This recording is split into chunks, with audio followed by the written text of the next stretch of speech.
ဇန်နဝါရီလ29ရက်နေ့မနေ့ကညနေပိုင်းမှာ NLD ပါတီရဲ့ဥပဒေအကြံပေးပညာရှင်ဦးကိုနီရန်ကုန်လေဆိပ်ရှိမှာအကြံဖက်လူသားသမားကအနီးကပ်ပြီးတနက်နဲ့ပြစ်ခတ်တဲ့အတွက်ကြောင့်အသက်သေဆုံးသွားခဲ့ရပါတယ်အကြံဖက်သမားကို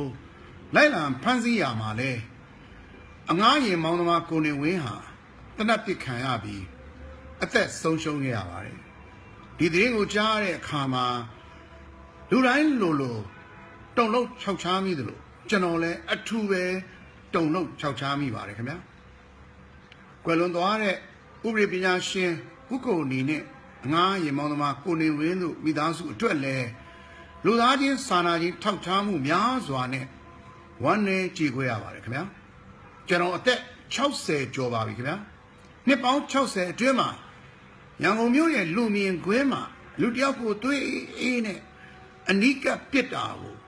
အနီးကပ်တပ်ပစ်တာကိုတခါမှမကြုံဘူးမကြားဘူးခဲ့ပါဘူးခင်ဗျာဒီအဖြစ်ပြက်ဟာ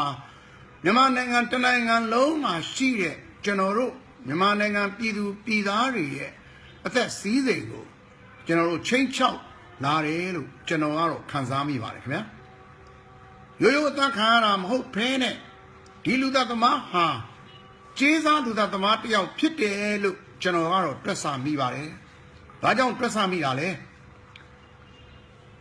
ကျေးဇူးလူသမားဖြစ်တဲ့အတွက်ကြောင့်တနတ်တက်လက်ကြည်မထွက်ခဲ့ရင်နောက်တက်လက်ဖြင့်ပြစ်နိုင်အောင်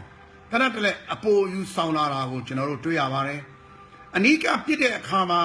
အတန်တိတ်မကျဲတဲ့ပစ္စတိုကိုသုံးခဲ့ပါတယ်။လူသားသမားထွက်ပြေးလို့သူ့နောက်ကိုလူတွေဝိုင်းလိုက်တဲ့အခါမှာပြန်လဲခုခံတဲ့အခါမှာတော့ကြည်ကျွတ်သေးကြတဲ့စုံလင်တနတ်ကိုအသုံးပြုခြင်းအပြင်ဒီလူသားသမားတနတ်အကြောင်းကိုတော်တော်နားလေတဲ့ခြေစားလူသားသမားဖြစ်တယ်လို့တွက်ဆလို့ရပါတယ်ဒီလိုအချမ်းဖက်လောက်ရတွေကိုဖန်တီးခဲ့တဲ့လူတွေဒီချမ်းဖက်လောက်ရကိုလက်တွေ့လှုပ်ဆောင်ခဲ့တဲ့လူသားသမားဒီလိုလောက်ရတွေအားလုံးကိုပြင်းထန်စွာရှုံချပါတယ်ခင်ဗျာဥက္ကိုနီကွယ်လွန်ခြင်းအပေါ်လူသားချင်းစာနာစိတ်မရှိဘဲနဲ့ Facebook ပေါ်မှာမကောင်းရင်းနေသူများကိုလည်းမပြုတ်လောက်ကြပါရန်မေတ္တာရက်ခံအပ်ပါတယ်ခင်ဗျာဤကဲ့သို့လူမြင်ခင်းမှာရဲရဲဆက်ဆက်လူတယောက်ကိုတတ်တဲ့အဖြစ်မျိုးကိုနောက်မြန်မာနိုင်ငံမှာရောရန်ကုန်မှာရောမဖြစ်ပွားအောင်တားဆီးဖို့လိုပါတယ်ခင်ဗျာဒါဟာတကယ်ကိုသတိပေးတဲ့အချက်ဖြစ်ပါတယ်တာဝန်ရှိတဲ့အာဏာပိုင်ဖွဲ့စည်းများကတရားဥပဒေစိုးမိုးရေးကိုအလေးထားပြီးတော့ဤကဲ့သို့အဖြစ်ပြက်မျိုးနောက်အဖြစ်ပွားရန်အထုအလေးပေးပြီးတော့ကြက်မှတ်ဆောင်ရွက်စေလိုပါတယ်ခင်ဗျာအချိန်ချင်းတပြေးညီလည်းပဲသတင်းတွေကိုထုတ်ပြန်ပေးမှသာလျှင်ရန်ကုန်မြို့နေလူထုကစိတ်အေးချမ်းသာစွာနဲ့ဆက်လက်နေထိုင်လို့ရပါလိမ့်မယ်ခင်ဗျာဒီသတင်းနဲ့အတူမိမိအသက်ကိုပဓာနာမထားပဲနိုင်ငံသားတယောက်ဤတာဝန်ကိုကျေးပြွန်စွာဖြင့်အသက်ဆုံးပြီးတော့လူသားသမားကိုဖမ်းဆီးပေးခဲ့တဲ့ကိုနေဝင်းကိုလည်းအထူးပဲဂုဏ်ပြုကျေးဇူးတင်ပါတယ်ခင်ဗျာကိုနေဝင်းရဲ့မိသားစုကိုလည်းကျွန်တော်တို့တတ်နိုင်သလောက်ဝိုင်းဝန်းကြရအောင်ပါခင်ဗျာ